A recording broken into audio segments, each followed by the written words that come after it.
$3. It's like $15. And have a guess. Yes, no, lucky. Thank you, sir. Have everybody stand.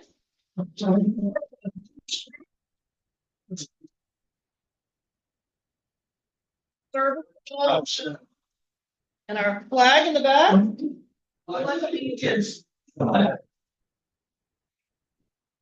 And to the republic. One nation, under God, indivisible, with liberty and justice for all. I don't see Jim here to give us a little blessing, so I'm going to call on Ken. Would you mind giving us a blessing? You can do a moment of silence would be very good.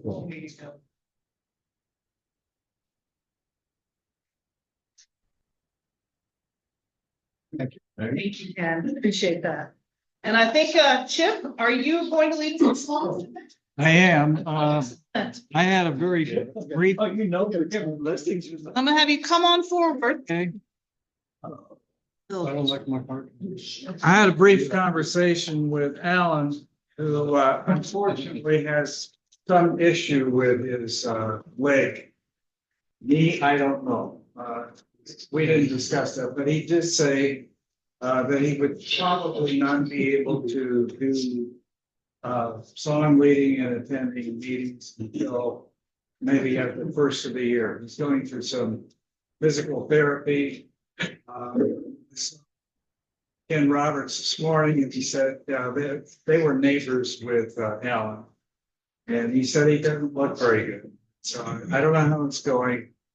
I think probably Ken can give us some more information about Alan next week. But that being said, please turn to page 13. We have all survived our campaign season and election in one sort or another. But I thought it would be nice to share something together that we all can lift up our voices on. This song goes back to actually was first performed at George Washington's first inauguration. And over the years, because the tune was so popular, even though nobody knows exactly where it comes from, that it ended up being the national anthem tune for 6 different countries. We sung. The bicycle built for two? That's what George Washington sang. That wasn't a little bit stark. Okay. The bottom of page 13, Right. left-hand side, okay? So this tune was also used by Beethoven and Haydn in various compositions that they have, and was referred to in 1963 by Martin Luther King as he talked about having in his "I Have a Dream" speech, "Let Freedom Ring." So let's give it a go. My country is lovely, sweet and lovely. Of the I sing, but my father's side, land of pilgrims pride, from every mountain side, let me come ring. Yeah, very nice. Everyone's welcome to sit now. We have just a couple of announcements before we turn to our esteemed guests. We are highly honored with our guest speaker today. But before I turn to him, so I do want to give a couple of updates. First off, on crab cake sales, we are sold out.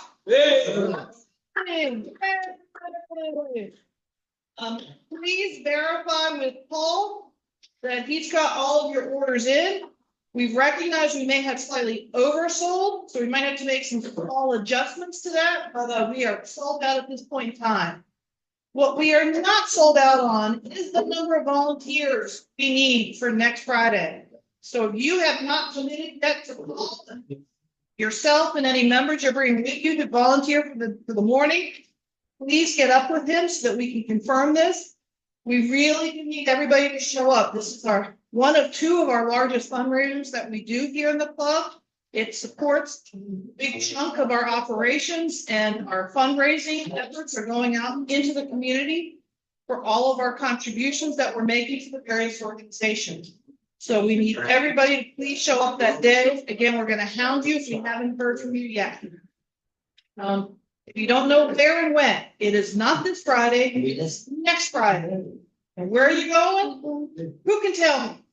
Sure. Sharing the fire station, anywhere from 8 AM when we start to do the setup, but we really need everybody to start assembling around 8:30, back around 8:30 to 9. Because that's when we go full speed on crab cake. Picking, sorting, matching, mooshing, everything you do to the crab cakes, that's what we're doing. So we need you over at the fire station at that point in time. If we have the right number of volunteers, around 40 is what we need. We can typically finish by around 12:15, and even give you some lunch afterward with some pizza.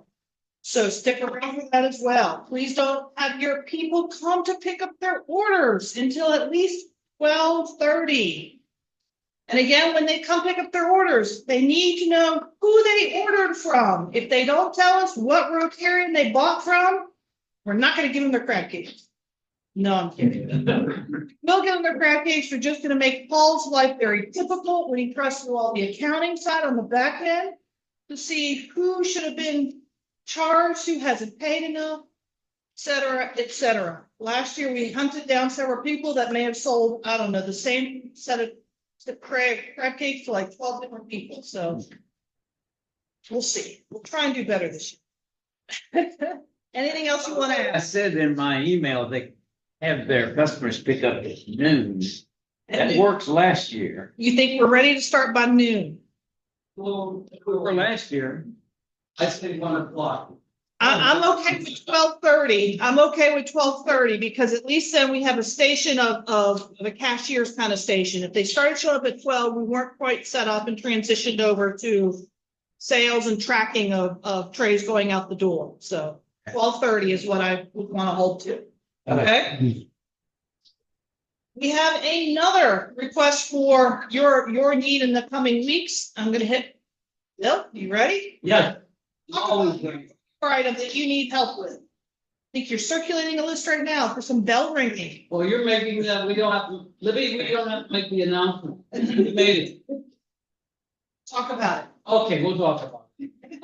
Again, what I'm really excited about is this year, I'm working with Libby. Last year, I teed her up. This year, she's off and running. And between the two of us, we're gonna have another stellar holiday bell ringing at Food Line. We're gonna start a week from, not this week, but the following week on Thursday, Friday, Saturday. Then we take Thanksgiving week off, and we're going to work every Thursday, Friday, and Saturday in December. 2 hours is all we're asking of your time. It's a great thing to do. You have a lot of fun. You'll meet your neighbors. If you can't do it, talk somebody else into doing it. I've sent you an email. You can call me or Libby. And the board is where's the board? Clipboard. Okay, clipboard's going around here. You can sign up in November so we can fill that up, get that out of the way, and then work on December. Thank you, Karen. That's support. Yeah. And just because you want to ring the bell next Friday, you still need to show up in the morning to make crab cakes. That does not relieve your obligation to make crab cakes. Sorry. You are very tough. Yeah. You can do both at the same time. You can try that. How many people do we have so far for the crab cakes? Crab cakes, I think you were sitting around 20. We're like halfway there then. Well, There's a volunteer number of volunteers, yeah. Make crab. 22. I haven't finished my announcement. Yes, you Sorry about have. You really pushed. I can't finish without saying how delighted I am that Libby and I are working together.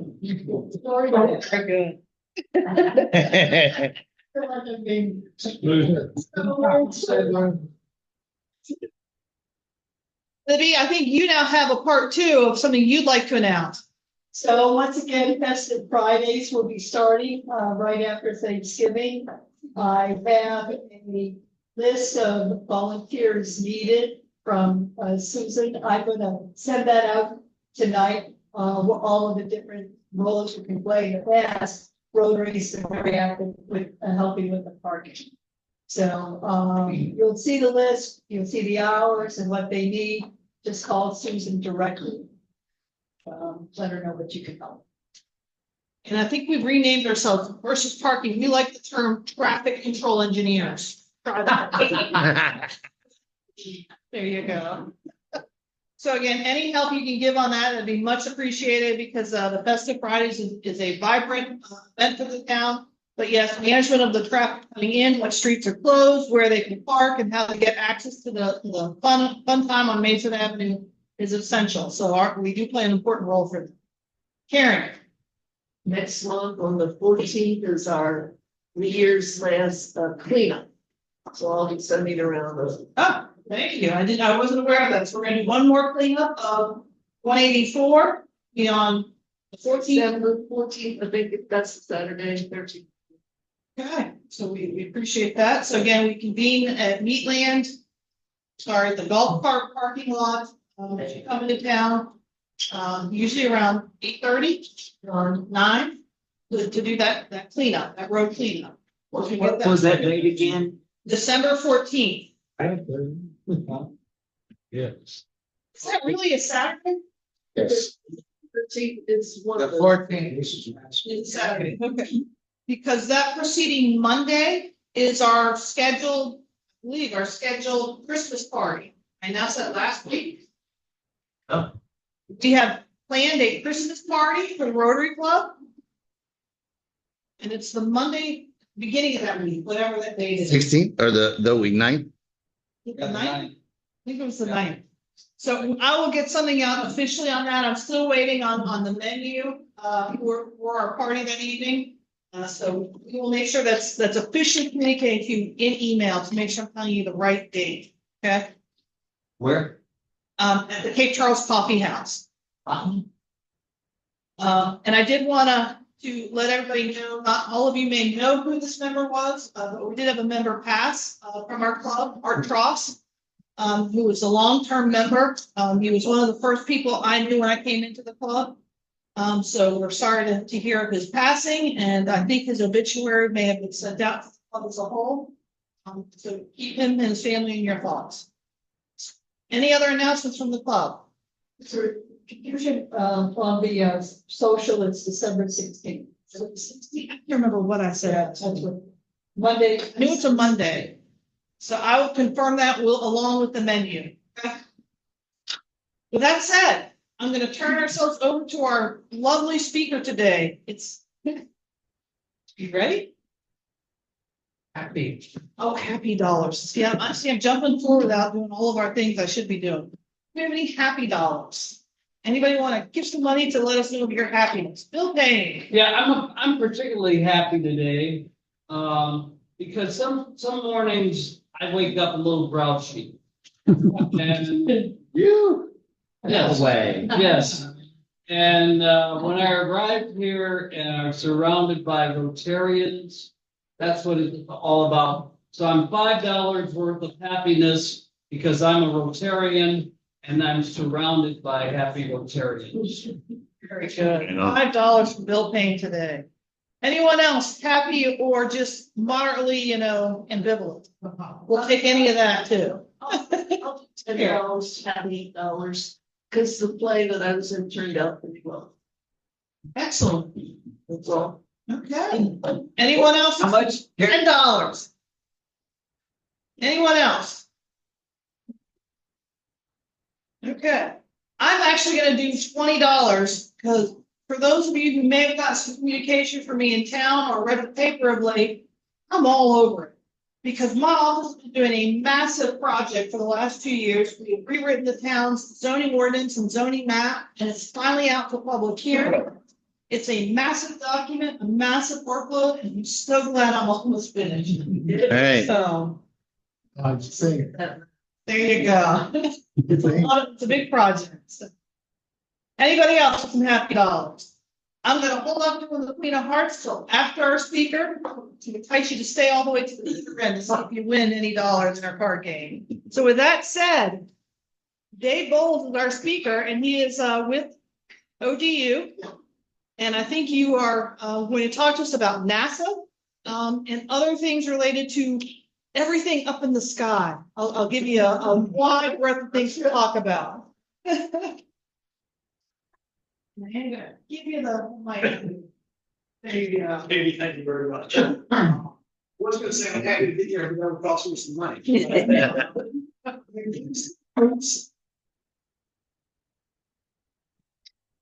yeah, I'm gonna talk about aerospace. It's coming through on the Zoom, okay? All right, thumbs up, 5 by 5, as they say, all right.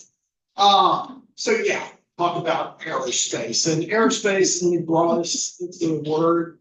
I mean, it covers a lot of different technologies, applications, so I'm not confining it just to rockets or airplanes, or things, and I'll go through some of that. Let's talk a little bit about my background. So yeah, I did work with NASA for 40 years. I was over across the bay, as they say, as I learned once I moved over here. That's what you call it, the other side, across the bay.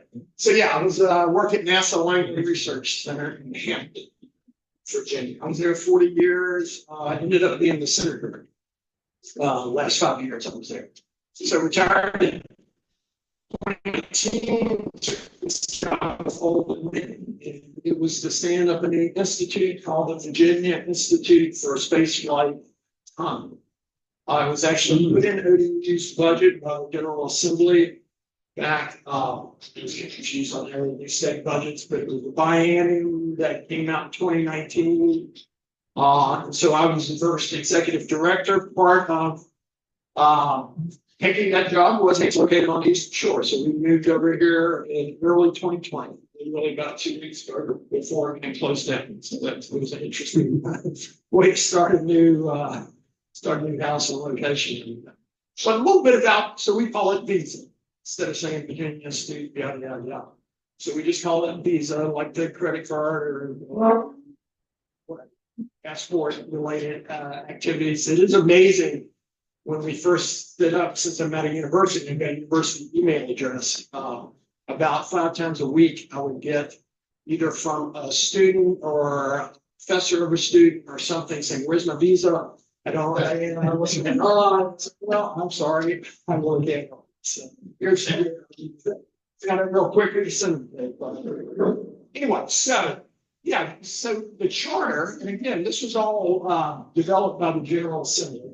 Putting ODU's budget, since ODU kind of geographically is the closest major university, both in Hampton Roads and closest to the Eastern Shore, to kind of grow that aerospace ecosystem. So when I took over, I said, hey, it kind of has 3 pieces to it. Workforce development, because you can't grow any kind of ecosystem without having the workforce to do it. It's also about applied research to kind of move the whole ecosystem forward, new technologies, whatever the new applied research activities is, also track new business and things like that. So that's kind of what we do. We've been in existence now almost 5 years to the day. So let me tell you a little bit about what I think some of the opportunities are in aerospace for both the shore and the whole Hampton Roads, and I would even say the whole Del Mar. I'll talk about a couple of activities we've done that extend all the way up to Delaware. But first of all, just look at the amazing assets that the whole region has. And again, I'm a kind of aerospace geek. I've got a bachelor's and master's and PhD in aerospace from Virginia Tech. Any other Hokies here? Hey, next weekend. We're working on it. So anyway, I'm an aerospace geek, I'm a NASA nerd, all those things. So that's kind of my thing. So that's what I'm going to talk about. Aerospace. We do have amazing NASA. 2 NASA facilities. NASA Langley Research Center in Hampton and NASA Wildlife Facility up there on the northern end of the Virginia, east of the shore. Maryland would love to claim NASA Wallace in there. And I've told both our state representatives and our federal representatives that Maryland pays much more attention to NASA Wallace than Virginia, which is a crime. And I told them, and I think some people get it, but I'm not sure everybody gets it, but that's neither here nor there. But we have two NASA facilities, right? We've also got another major federal lab that kind of plays into aerospace, Jefferson National Lab. It's the Department of Energy lab in Newport News. They just won or have been assigned a major role in high performance computing, which is underlying everything kind of advanced technology to aerospace. So you've got that. You've got major universities across the region. You've got a really strong aerospace industrial base. You got a huge military presence, both in Southampton Roads, on the peninsula in Hampton Roads, and all the way up the shore. A lot of big DoD presence around Wallace. And then if you look kind of at the top of the bay, you got Dahlgren, you got Pass River. So you have major, if you will, DoD footprint, and they do a lot that's aerospace related. So you've got that, talk about the universities, the NASA flight facilities. You've got one of only right now, and I think this is still true as of pretty recently, one of only 4 spaceports in the US that can launch all the way to orbit. So that's not going to stay only for too long. There's lots of facility launch trying to get the facility in Texas. And you're going to see that grow and grow. We've got Kennedy, got a place in Alaska, got Vandenberg out on the west coast, California. You got NASA Wallace. So that's pretty amazing. So we've got, I think, all the components to grow an aerospace ecosystem. And that's kind of what I took on as one of my charters. Now, like I said, it was kind of a challenging time. So I didn't get everything done I wanted to get done with COVID, but I think there's still great opportunities. And like I said, that really extends, I would say, hey, from a state level, we want to look out for Virginia. But there are some assets, and we've actually done some partnering activities with the Eastern Shore of Maryland and the lower part of Delaware. There's an amazing facility up at the Lewis campus at the University of Delaware for autonomous maritime systems. So that's another asset. And I'll talk a little bit more. Let me talk about kind of regional partnerships that we've been involved in. Many here know what Go Virginia. Okay, so we're in Go Virginia region, which is Hampton Roads, the greater Hampton Roads area. I think it's 17 localities, cities, whatever. And the Eastern Shore. So that's important because a lot of the other organizations across the bay don't really the Eastern Shore. So we got Go Virginia, which is run by the Hampton Roads Executive Roundtable. Nancy Gurdon, they administer the kind of the process. It's actually run Richmond. I think there are 5 regions, 6 regions in the state. Yeah, something like 5 or 6. So anyway, that's a great resource. They fund things. I've gotten funding from them. I'll talk about a couple of those things. There's also the Hampton Roads Alliance, which is really an economic development association. They're not specifically include the Eastern Shore in their work, but I've tried to get them, taken them on a couple tours over here and tried to include them more because they got a lot of horsepower that they could add to growing this aerospace ecosystem. Also, the Hampton Roads Workforce Council, which I know the shore is the workforce council, get how many across the state. On the Eastern Shore, it's connected to the Workforce Council across the bay on the northern neck. That's just the way it is. To me, it would make more sense if it's connected to the Workforce Council. It's in Hampton Roads. It seems more natural. But anyway, we have a very great relationship. I've also had Sean Avery, who runs the Workforce Council over at Hampton Roads over here. And they've been very supportive. So I think there's opportunity there with these organizations. Also, the Accomack Northampton Planning District Commission. We work very closely with them. Ann Doyle, Director of Planning at ANPDC. I know there are other, what's the right word, economic development organizations on the shore. I've mostly gone through ANPDC. And they're actually the sponsor of one of the big grants. So they're very good. Let me talk about a couple examples of partnering that we've done, all of them done at Del Mar. You know, they haven't turned out, they haven't born fruit yet. So there's a big activity about 7 or 8 months ago for a federal technology hub.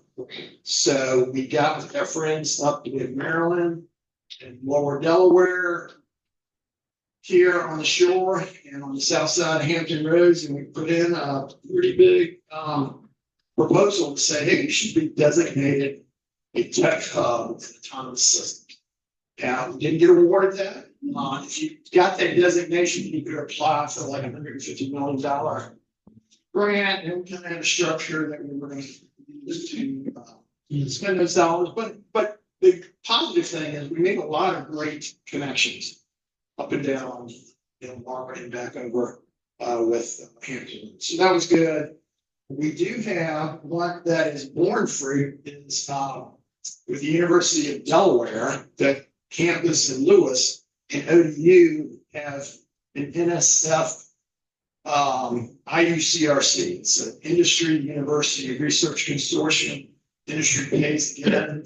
They do pre-competitive research. So you get some money from NSF to set up the organizational structure.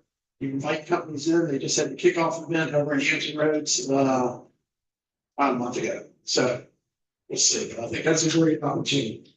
So that's kind of broad. So let me zero in now on some things that I've been directly involved with that are pretty exciting.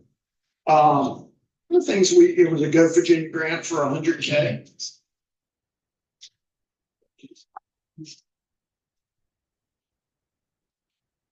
It's a Go Virginia grant, planning grant, is to look at autonomous systems. What would the right routes and corridors be? So if you think about autonomous systems, and there's all classes of very small drones you can buy, like at Walmart, to much larger drones. And these are things flying in the air. But to ultimately get approval from the FAA to fly beyond visual line of sight, there's a lot of paperwork you have to do, but you have to have some defined routes and corridors. So we did a study to look at, okay, what would make sense from this side? And one of the things we said, hey, it can make a ton of sense to have a corridor for a large unmanned aerial system between SLRs. So like, and then you could stop a couple places in the way along the way. Stop at the Acton Airport. You could probably stop at, there's numerous places on the south side. Norfolk, Virginia Beach, just the stuff there that you could stop at. So we made a bunch of recommendations. I'm happy to say that was at a UAS symposium sponsored by NASA Wallops and NASA Langley about a month ago, talking about some of the things we're doing. They actually said, yeah, they're seriously exploring that route, the two NASA facilities. So I think that could lead us. So that was one thing. The biggest thing we've got going on, I've seen it in the news. We won a stage 1 Department of Transportation SMART grant for medical damage. SMART stands for Strengthening Ability, Revolutionize Transportation. There's a whole federal government, it's very big. So we won stage 1, that was about $2 million. It's wrapping up at the end of this calendar year, so a couple months. The concept is, okay, how can you deliver prescriptions and other medical supplies, people that either don't have access to reliable transportation, shores very rural and underserved areas. And one special use case obviously was Tangier. Right? It's what, 14, 15 miles out in the middle of the bay. So we actually are delivering prescriptions right around the hospital up in Onancock, to like 5 or 6 patients right now, hypertension medication. Drone Up is our, supplier partner, if you will. So the partners on this team are ODU, Riverside Shore Memorial Hospital, and the larger Riverside Healthcare System. Drone Up, which is a pretty amazing drone company over in Virginia Beach. They've had tremendous growth over the last decade. They're right in Newtown Road, 264, if you're familiar, Virginia Beach. And ANPDC. ANPDC actually was the grant sponsor. It had to be a political, quasi-political entity that submitted the grant, and we got ANPD. They're all about it, so they submitted the grant. So we've been very successful on stage 1. We actually had one of the demonstration events we had up at the hospital doing the deliveries out to patients around the hospital with hypertension. We actually had the Undersecretary for Technology and Research for the Department of Transportation come down and attend the event. So, that might not sound like a lot, but I think it bodes well for our stage 2 proposal. So you have to submit a stage 2 proposal like a month or 2 ago. We've submitted that. They're going to make the award announcement probably early in 2025. That's the stage 1 was about 2 million. The stage 2, which is all about scale up and sustainability. How do you make this a reality? Is about 14 million. And so we're optimistic because we've got a lot of positive vibes from DOT. We'll see how it goes. And that would be, hey, we could do routine prescription deliveries up and down the shore. It would be kind of a hub and spoke, for lack of a better word. Drone Up has this DBX destination box, they call it.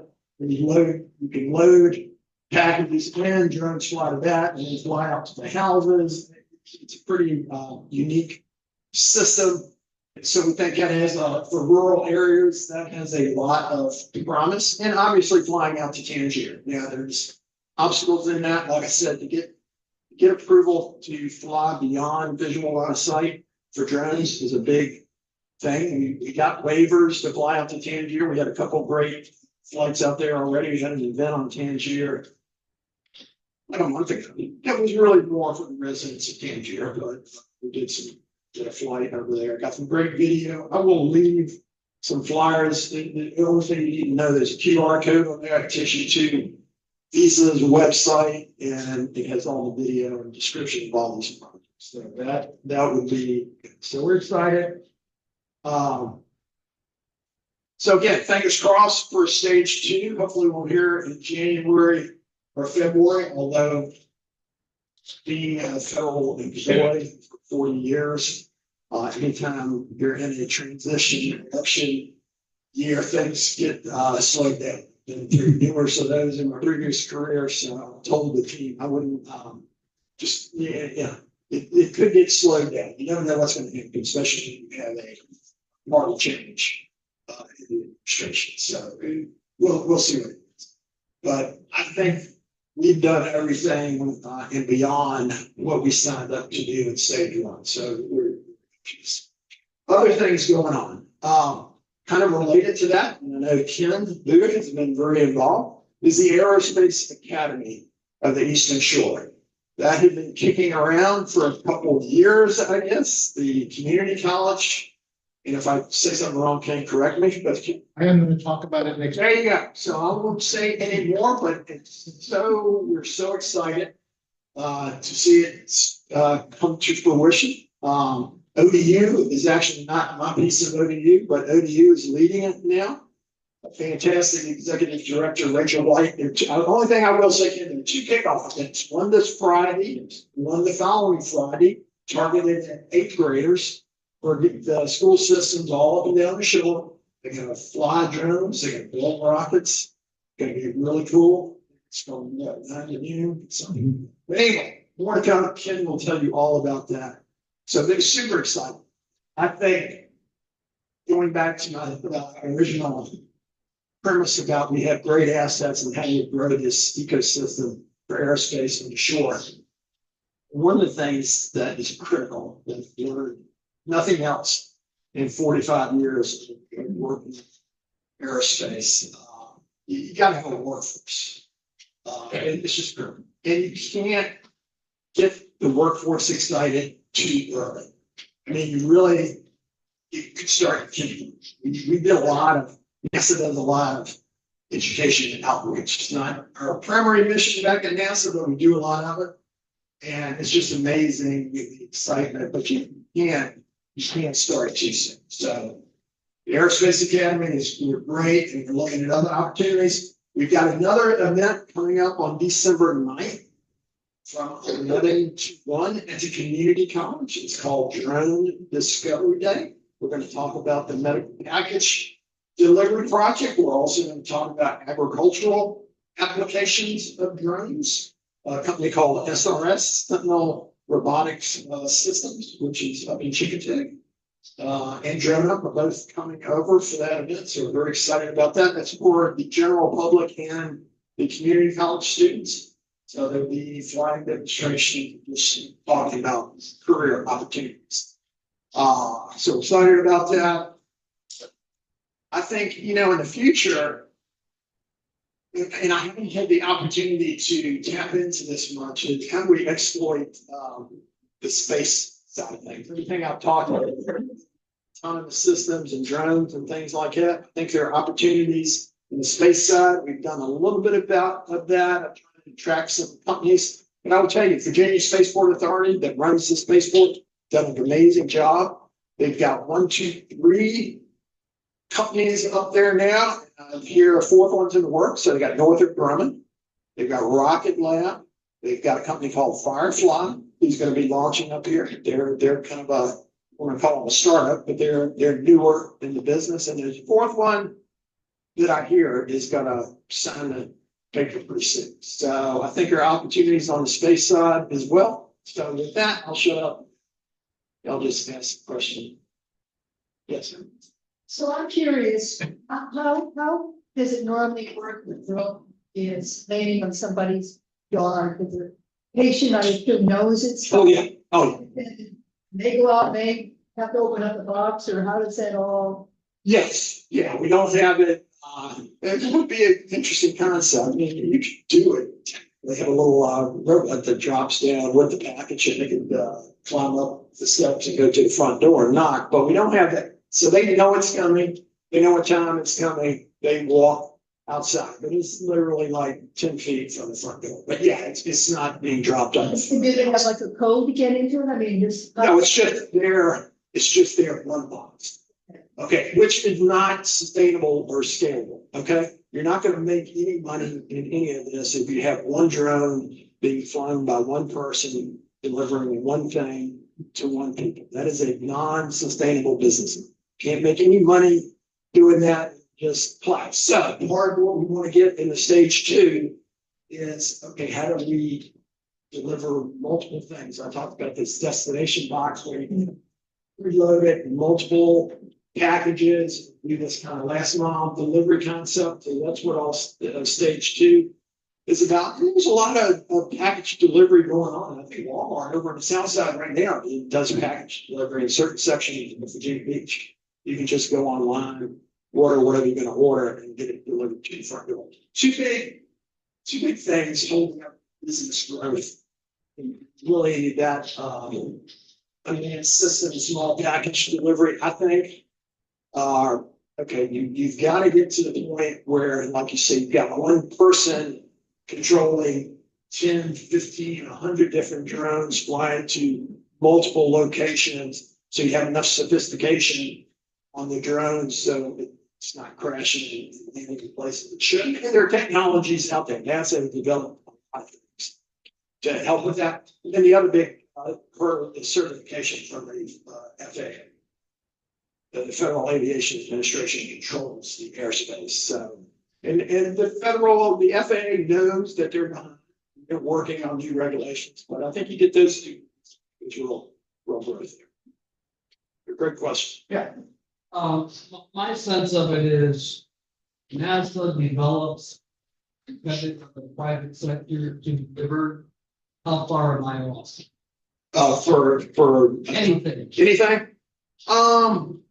Repeat that again, to talk for hours on NASA's role. NASA develops, but we're as a community dependent on the private sector to deliver.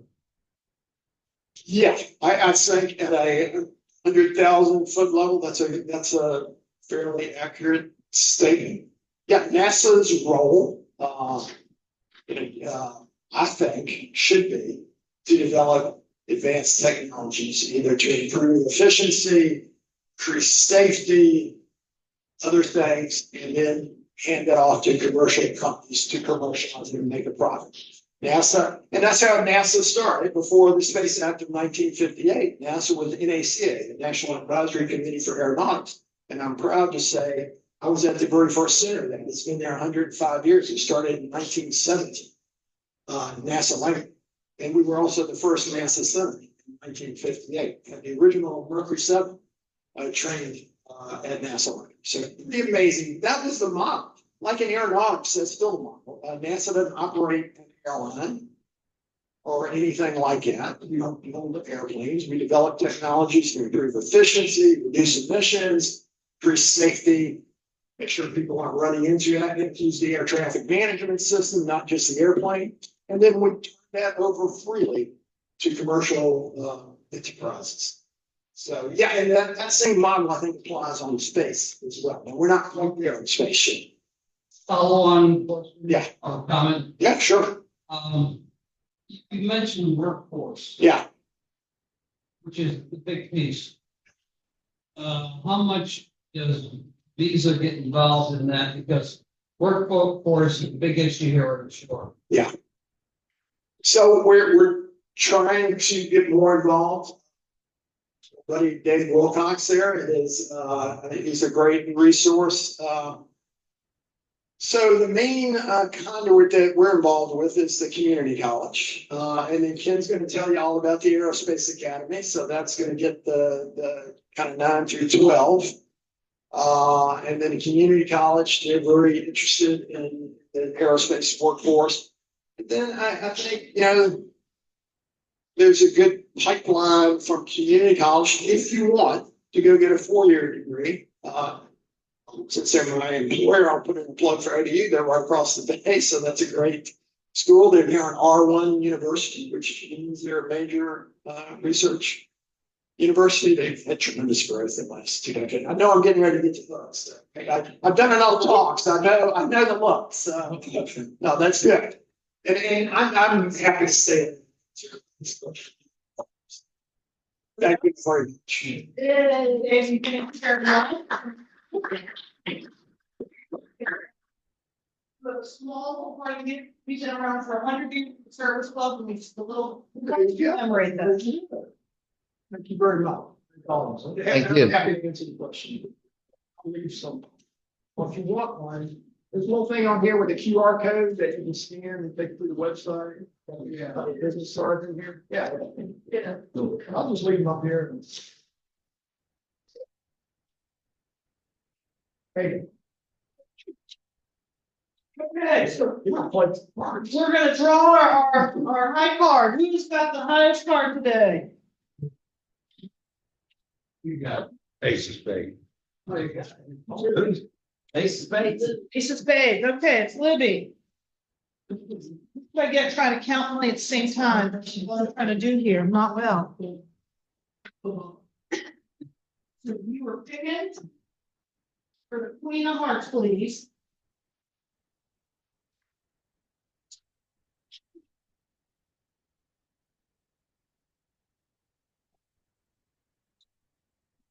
All sorts of stuff. No wonder she's Right. So we have $23 in our pot today, so half of it stays at the club. That's $11 stays at the club. And then the remaining 7 is going to Libby. That's the proceeds from today's Still Got Games. There you go. Great, and we survived for another year. another term. Thank you all very much. Now, once all stand, you take a occasion. Carry it. Number one.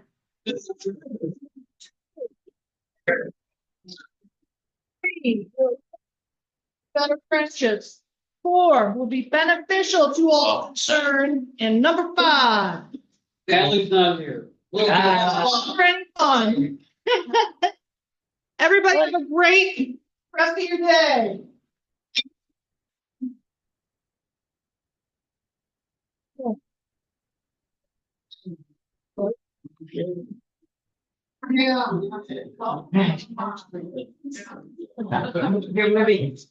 Libby, go. Had to be that